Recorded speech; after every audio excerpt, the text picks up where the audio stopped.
Hello, Trisha. Hi, how are you? Good. How you doing? Fine, thank you. Good. Now, the last name, is it LaFache? LaFache. LaFache. Okay, cool. Yeah. Cool. So, I guess you gotta be excited now. The movie's out. It was released this past Friday, and now's the fun part. Yeah. It's really exciting. It's where are you from, by the way? Philadelphia. Oh, okay. You had a little bit of a flat A, and I'm from upstate New York, and I saw the 718 number, so I thought maybe you were maybe an upstater who moved downstate as well. Are you a Villanova fan? Actually, yes, I am, and actually, right now, I'm like 10 minutes away from there. Oh well, I'm sorry about that. I was rooting for Villanova because they beat Syracuse. Oh. North Carolina, that is. It's a happy place right down here now, so everybody's very happy. Oh, good. And then after Friday, they'll forget about it after the parade. Right, exactly. Well, everything is kind of that way nowadays, isn't it? Yep. Very short attention span. Absolutely. But yes, to answer your original question, I mean, it's kind of died down now. Right leading up to the movie is really fun and a totally different experience than last time when I wasn't even aware that the film was coming out until my director called me from a red carpet, and he actually texted me and he said, "I'm saying your name to anybody who'll put a microphone in my face." And I said, "Why?" And he said, "Well, the movie's coming out on Friday," and I think that was a Tuesday. And I was like, "It is?" And, because we had no idea that it was going to do anything. I didn't even know, I didn't even know whether it would make it into the theaters. I took the job because I read the script, and I really liked the character, and which he had to deal with. This is the first one I'm talking about. And it was 3 weeks in New Orleans, so I was like, that sounds like a good job. I'll do that. Which I was going to say, too, like, because you were in both of the movies, and it's kind of almost like that taboo subject that you're not supposed to talk about is the whole religion thing, and yet these movies are based around religion. So was it kind of intimidating for you to like say, all right, yeah, I'm going to go into this? No, I mean, obviously you don't know me, but I'm not intimidated by much.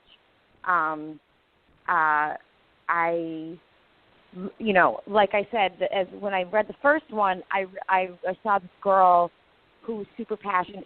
My character is an atheist in the first movie, and she is a reporter who is, hell-bent on kind of attacking people who put their face out in public, kind of like, in her opinion, I guess I would say, for commerce.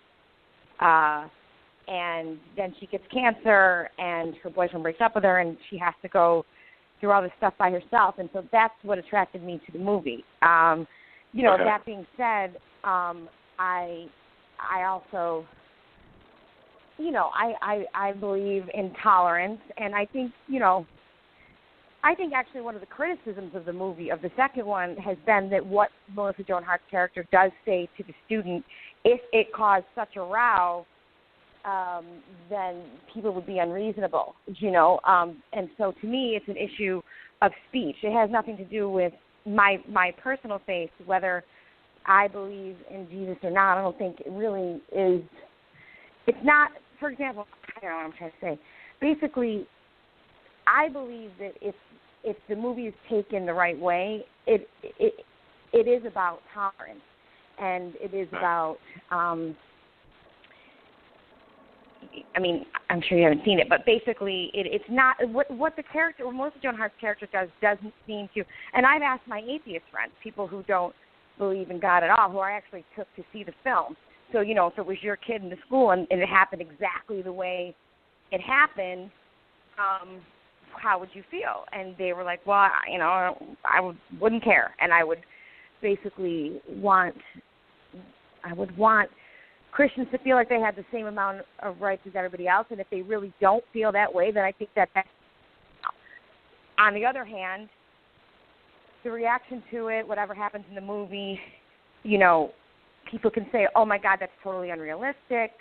At the same time, there are cases that are similar, but I didn't, spend the time to go, with a fine-tooth comb over it. I can say that when I read it and I read what Melissa Joan Hart's character says to Haley Orantia's character, I was like, well, that doesn't seem like it seems like much ado about nothing. But then again, who knows? Because I think that being from New York, I've really only lived in New York and Los Angeles my entire life, even though I've traveled the world. I just think that I have a more tolerant kind of mindset for both sides. And, even though I believe in God, I didn't take the film because I believe in God. Do you know what I mean? Right. It's kind of scary though too, because you wouldn't think like nowadays, like a topic like that or a situation like that in real life could explode into that situation it does in the movie, but yet it could happen because things like the littlest things anymore seem to upset people. So it can be like a very almost like realistic type movie anymore.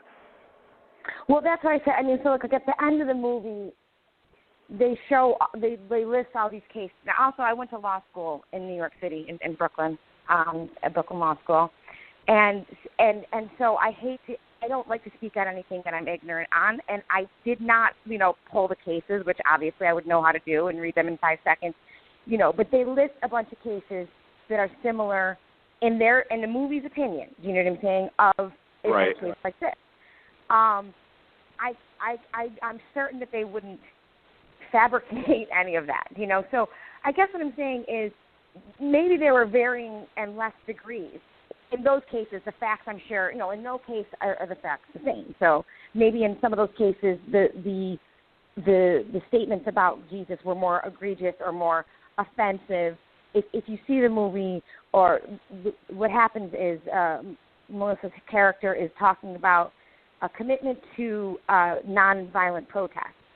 And she mentions Martin Luther King and Gandhi. And Haley Orantia's character raises her hand and asks if she believes that it's similar. Would you compare that to kind of what Jesus preached toward nonviolent protest? And Melissa's character says yes, and quotes a scripture about nonviolent protest, and then that whole thing kind of takes off from there. It ends up being a thing about whether you believe that Jesus existed as a man in history versus whether you accept him as the Son of God or whatever. Right. And I don't think by the end of the day anybody is asking you to accept him as the Son of God, just to accept him as a man who existed. But then again, anybody I think who would want to go see that movie has already made that leap. Do you know what I'm saying? So again, to me, it's like it's weird to talk about this stuff because it's super personal, and it makes me super uncomfortable. Like I'm like, talk about music because that's easier. But no, because like I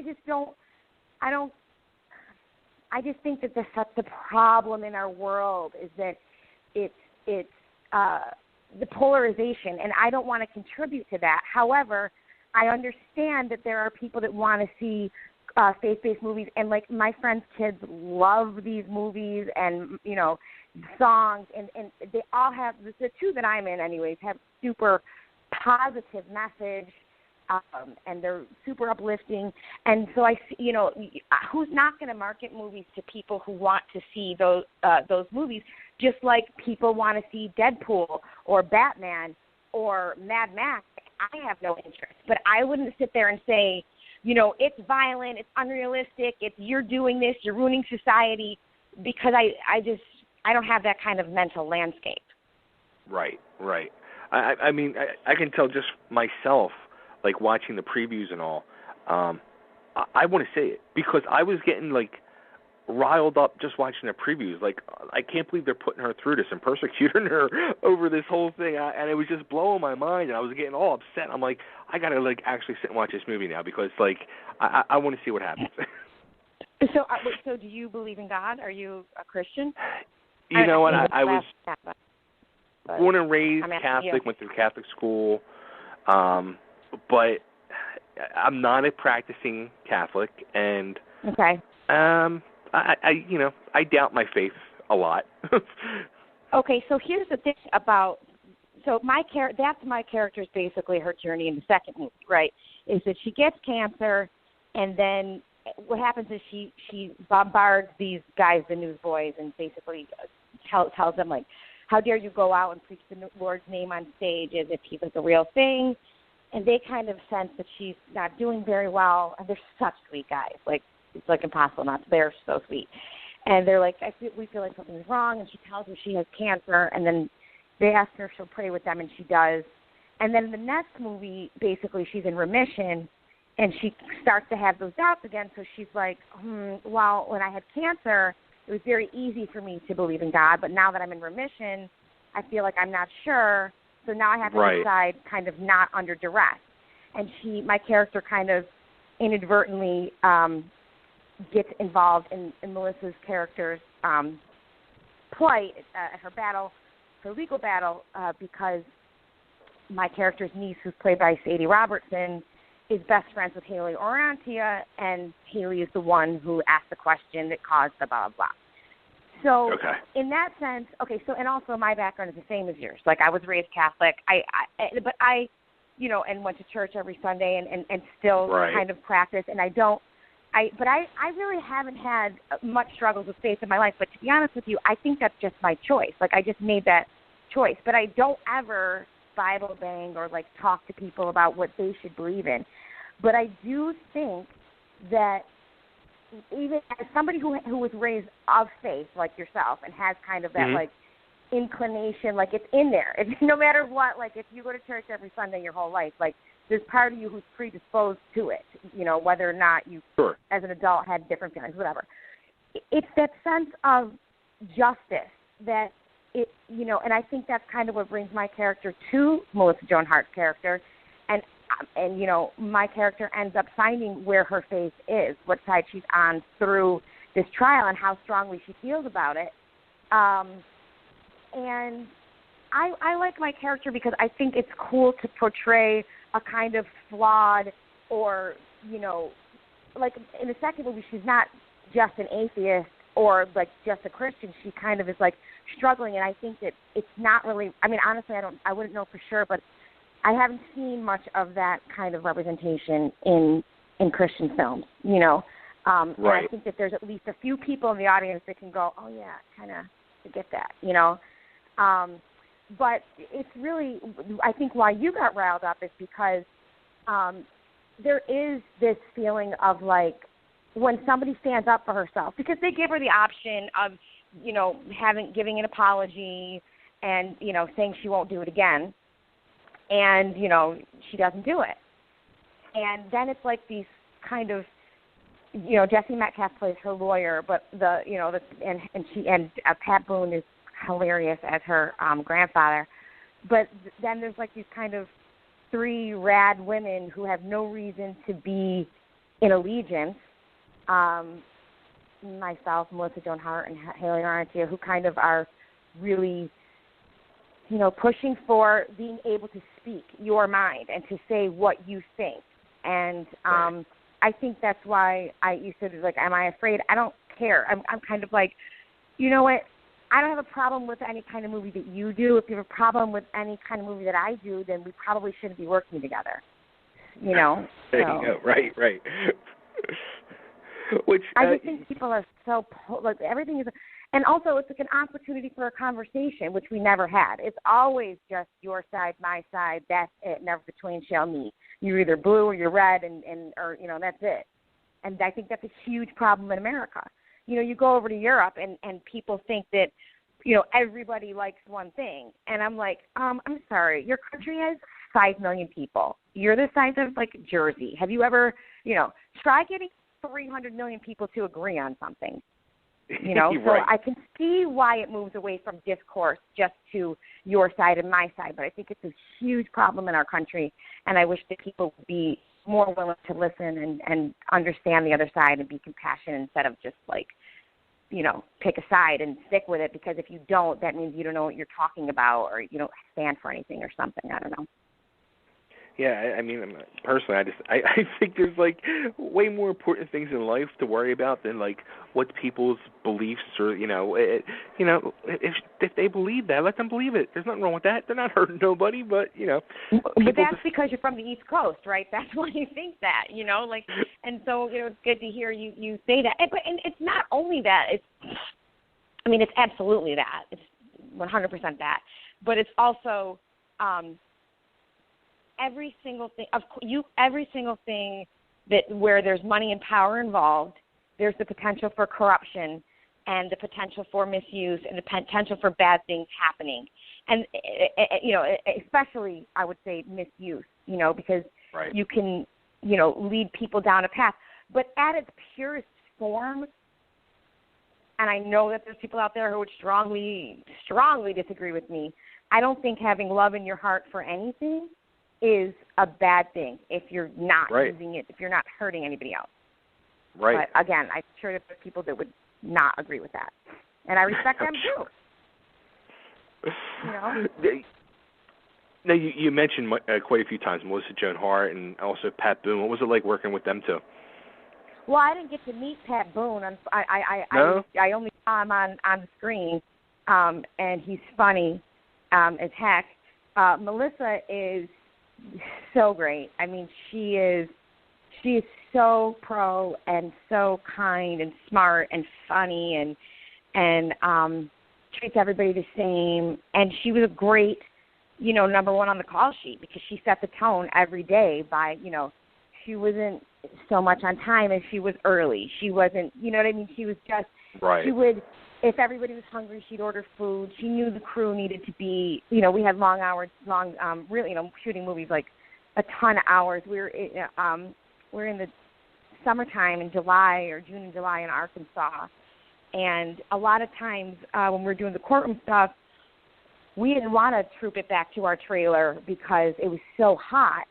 Right. And so we would all kind of like hang out in the jury room and we had, various people there, cast, crew, producers, and everybody would just talk, and everybody had different beliefs, and everybody was respectful of each other, and she was kind of the ringleader of all that. And it was so funny because we're both kind of big mouth, not tough, but, East Coast girls, and so right. I said to my director, who's like one of my best friends because we did the first movie together and has spent, time together through that and post.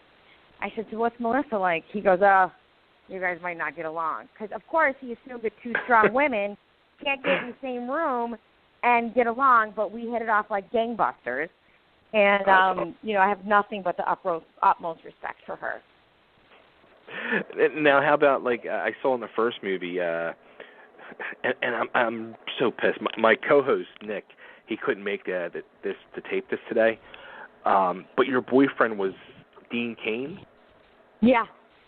And he can't stand Dean Cain. He has like oh this, my God.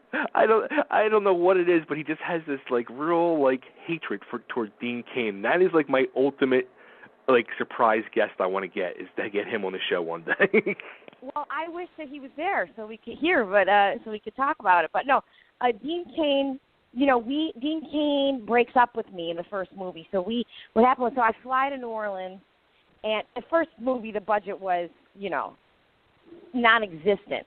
So I get to right. New Orleans. I would say I probably got there at like 10:30 p.m., and the car came to get me, and we went to the set around 12 a.m., and we started shooting at 2 a.m., and, we wrapped at 7. And that was my introduction to Dean Cain, right? And we were in this restaurant, and I tell him I have cancer, and he dumps me, and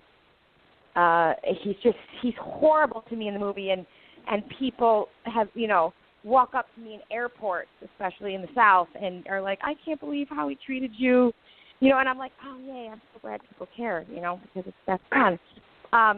But then after that, so then we have another scene that's, quote unquote together, but it's on the phone and I'm in the car, so, we didn't shoot it together, obviously.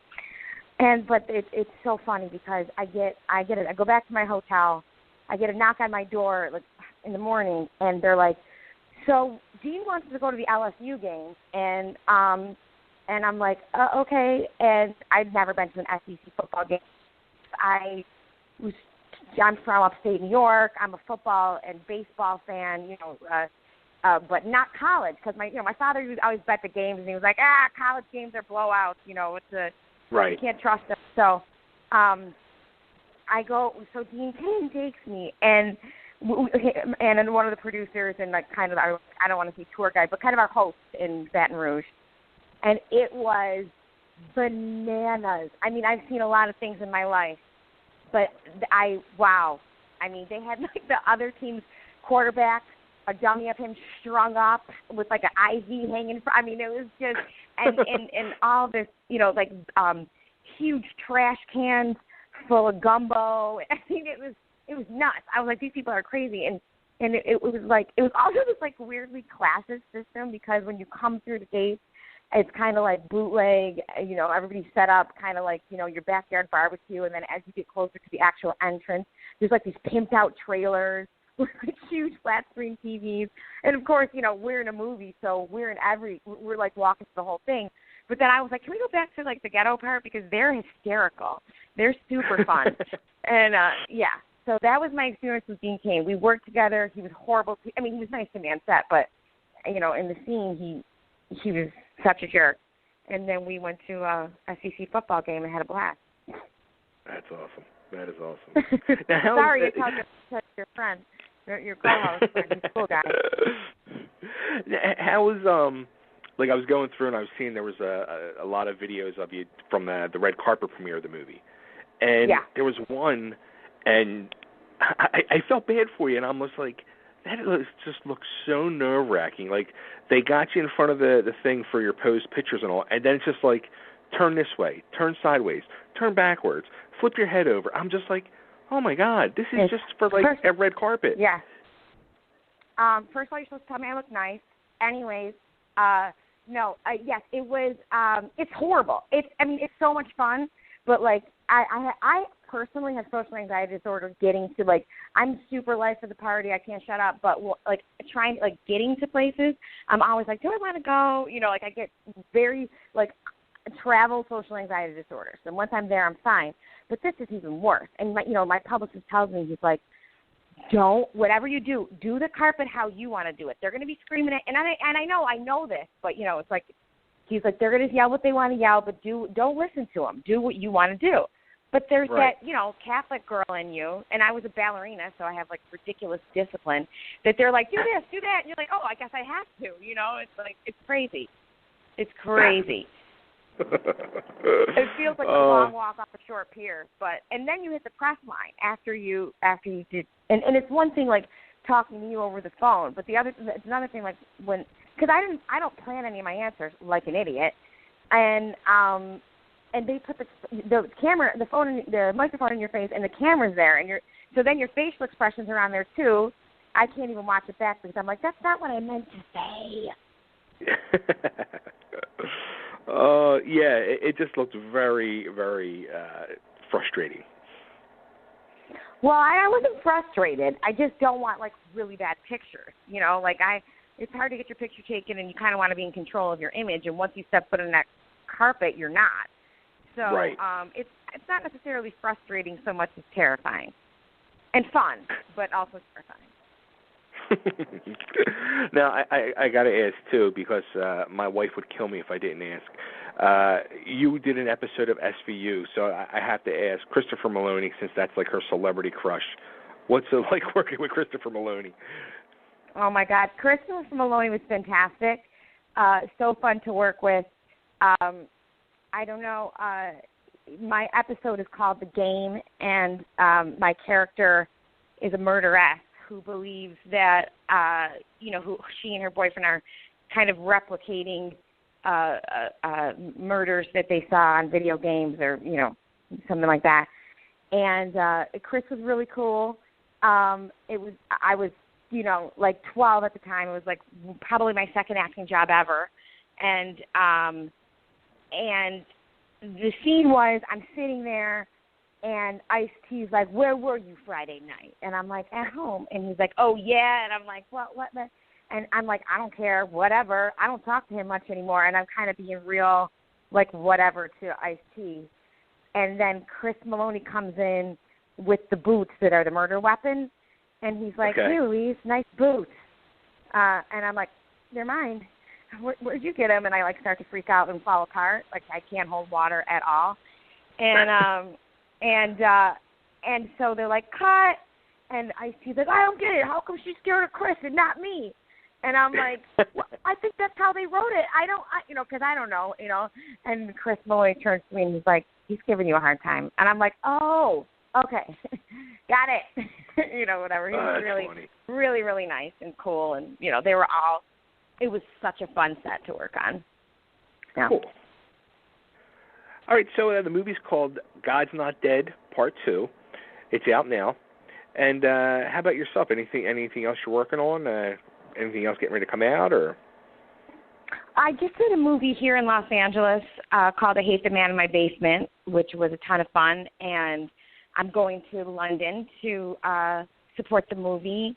And I have a couple other things coming up that haven't been announced yet, so I wouldn't say. But also, I just directed my first short film, and I'm deep in editing that. So, yeah, it's like a super. I mean, I think it's beautiful, but it's also a huge learning experience watching the dailies like over and over and over again. Like, I could have done that different, but when you're a perfectionist, you always feel that way. Absolutely. Cool. So busy things, big things happening. Very good. Yeah. Cool. All right, so where can everybody find you online and keep in touch and see what you're doing? I have a Facebook, much to everybody's chagrin, but I do have Twitter and Instagram, and the handle is just my full name, Trisha LaFache, at Trisha LaFache. That's it. Cool. And before I let you go, if I can just get you to cut an ID for me, this is Trisha LaFache, and you're listening to Totally Driven Radio.